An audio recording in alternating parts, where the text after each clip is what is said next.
भगवान श्री कृष्ण के जो आदेश गीता में हैं भक्तों के नाम, उसकी ये आदेश कथा हम लोग सब सुन रहे थे। उसी में भगवान ने ये कहा,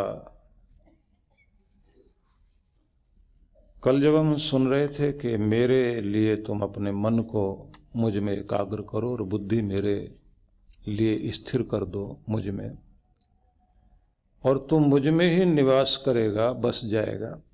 इस तरह से इसमें कोई दो राय नहीं है। आगे भगवान 18वें अध्याय के 62वें श्लोक में ये कहते हैं,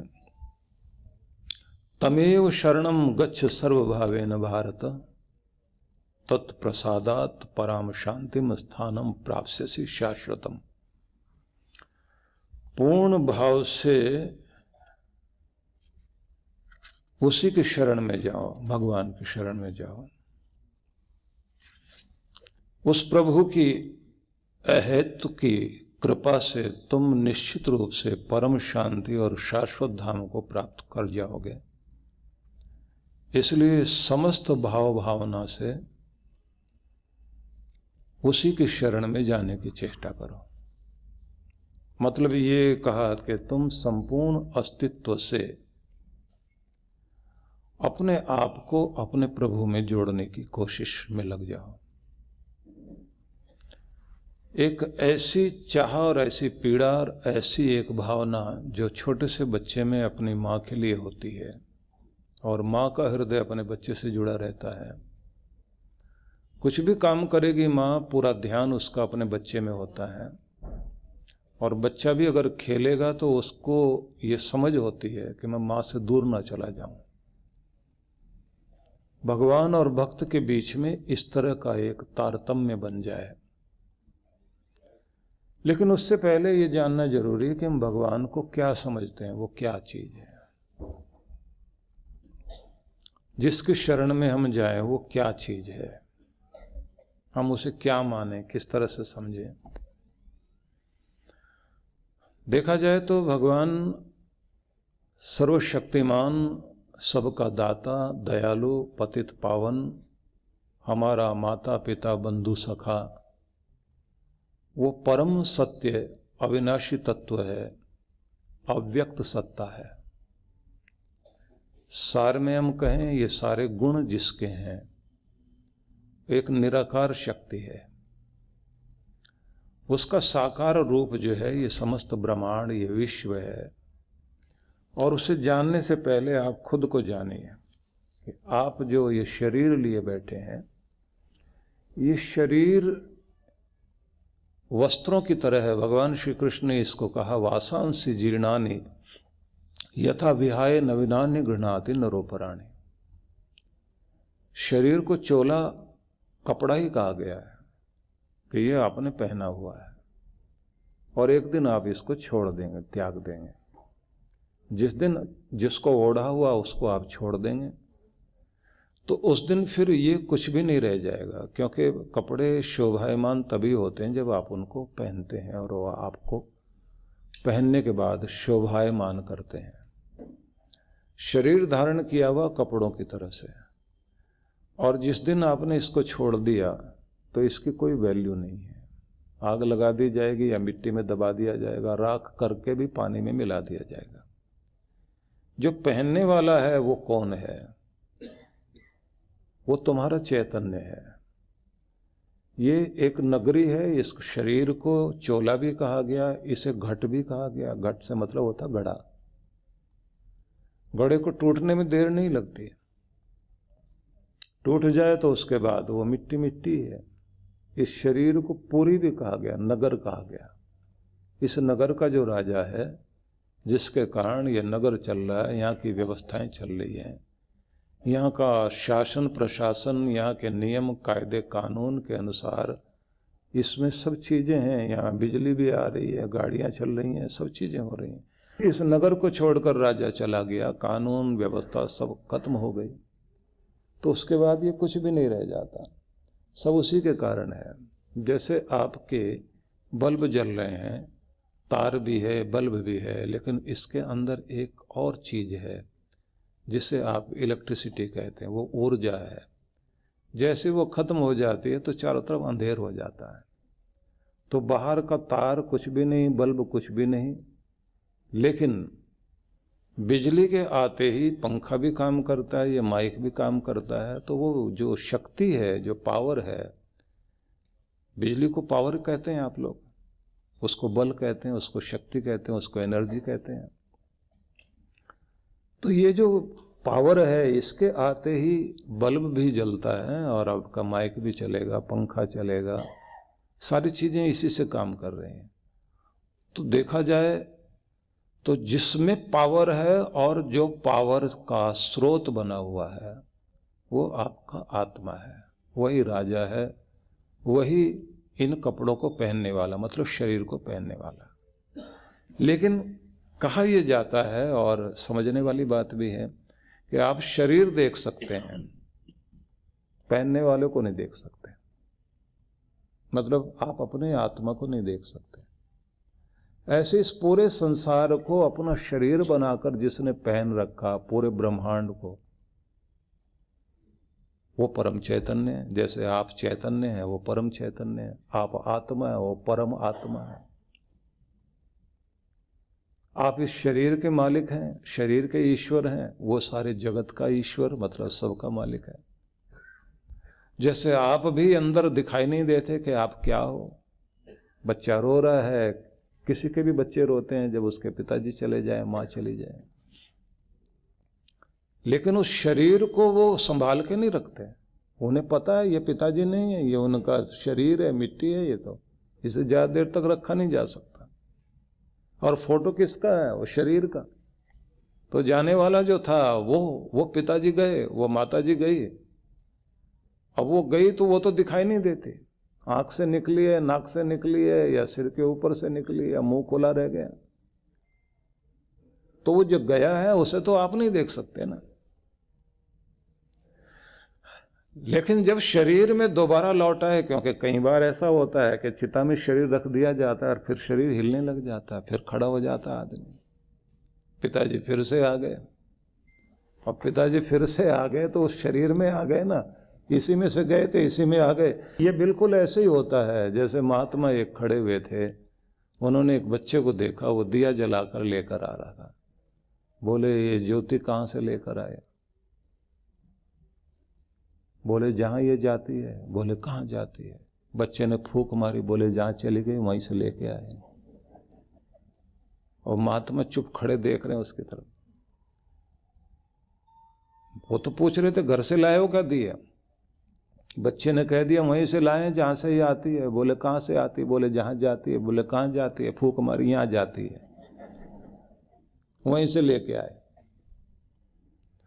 इस शरीर की भी ये ज्योति वही देता, वही भेजता है कि जाओ चुन लो एक शरीर।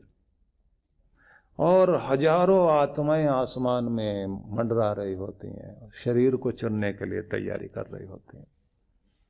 इधर कोई मांगने वाला व्यक्ति, सही पति पत्नी दोनों मांगते हैं, मेरे घर में कोई पवित्र आत्मा आ जाए,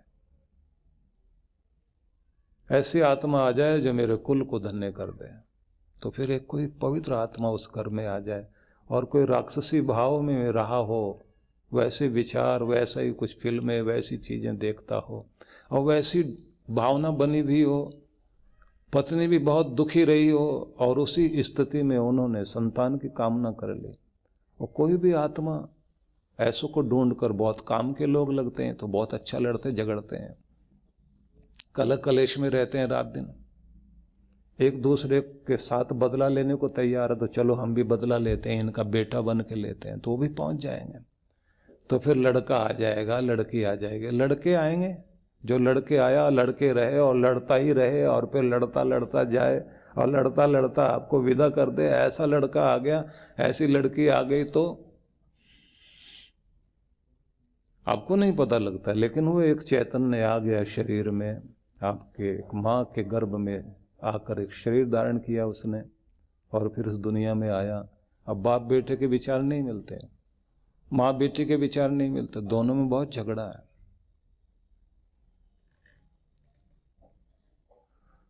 तो आप नहीं पहचान सकते कि ये जो हमारा चैतन्य है, तो फिर परम चैतन्य को कैसे पहचानोगे? अब प्रश्न ये आएगा कि फिर ये शिव, ये कृष्ण, ये राम, ये कौन?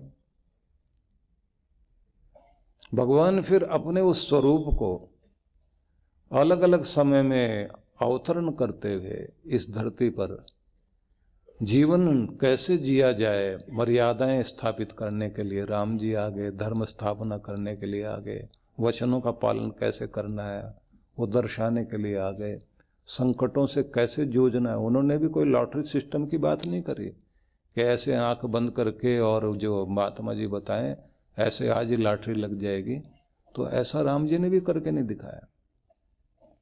ये अलग बात है कि राम जी के नाम से पत्थर तर गए, लेकिन राम जी ने जिन पत्थरों को डाला वो नहीं तरे, वो तो डूब गए। जब हनुमान जी ने पूछा कि ये तो आप जो है पत्थरों को डाल भी रहे हैं और ध्यान से देख भी रहे हैं, बोले ये देखो ना डूब रहे हैं और मेरे नाम वाले तर रहे हैं। हनुमान जी ने कह दिया जिसको अपने हाथ से छोड़ दोगे तो डूबेगा नहीं तो और क्या करेगा।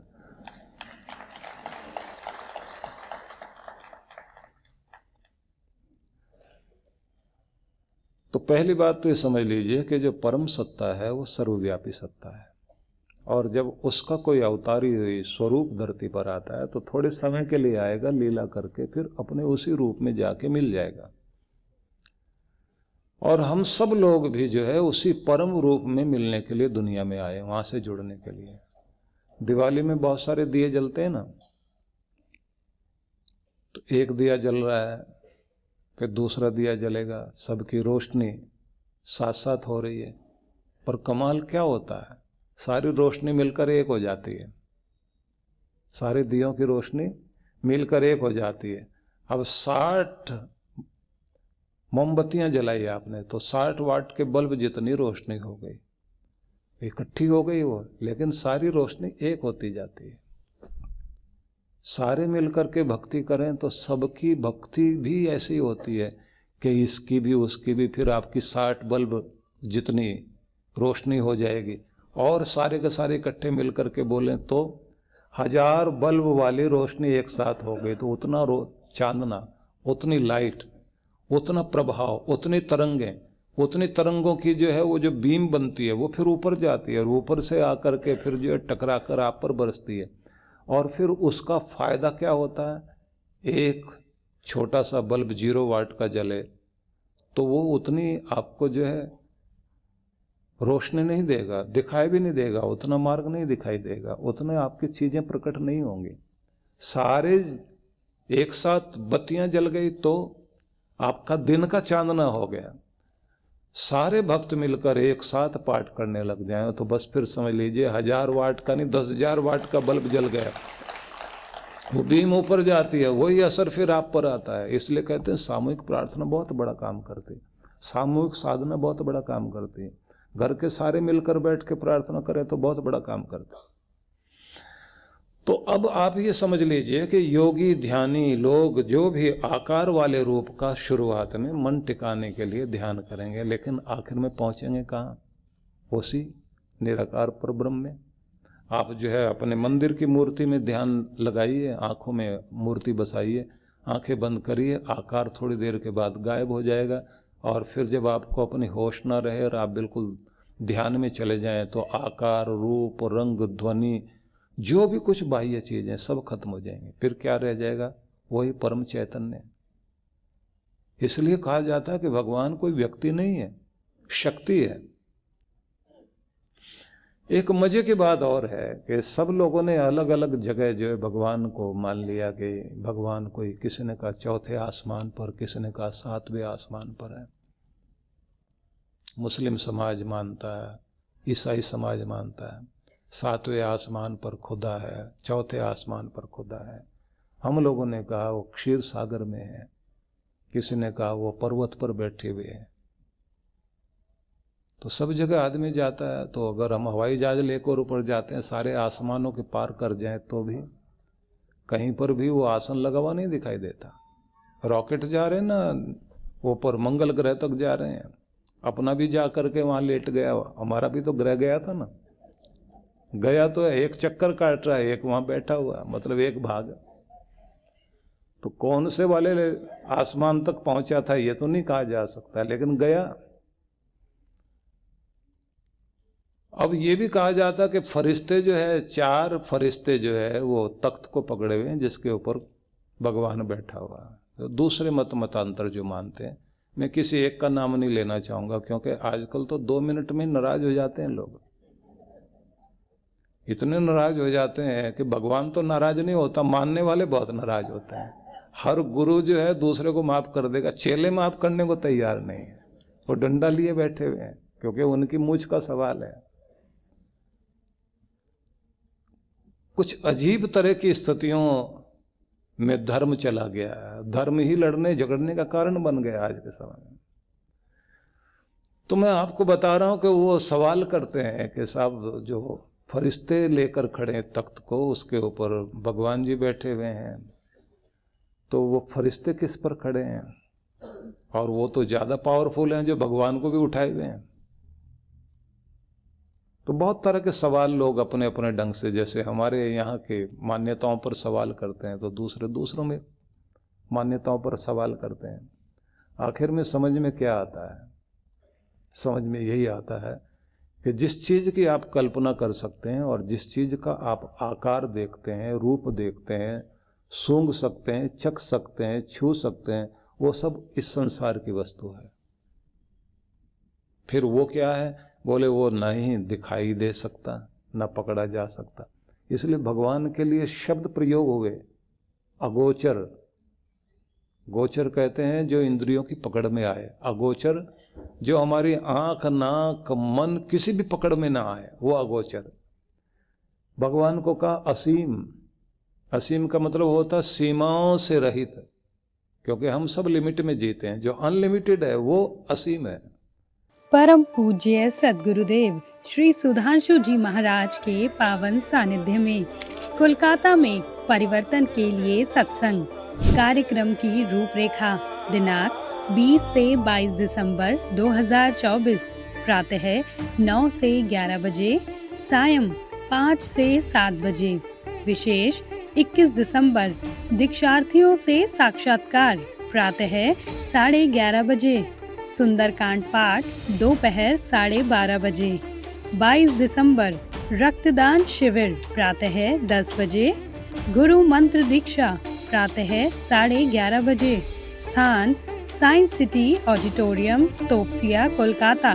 आयोजक विश्व जागृति मिशन ट्रस्ट, कोलकाता। संपर्क सूत्र। आप सपरिवार सादर आमंत्रित हैं।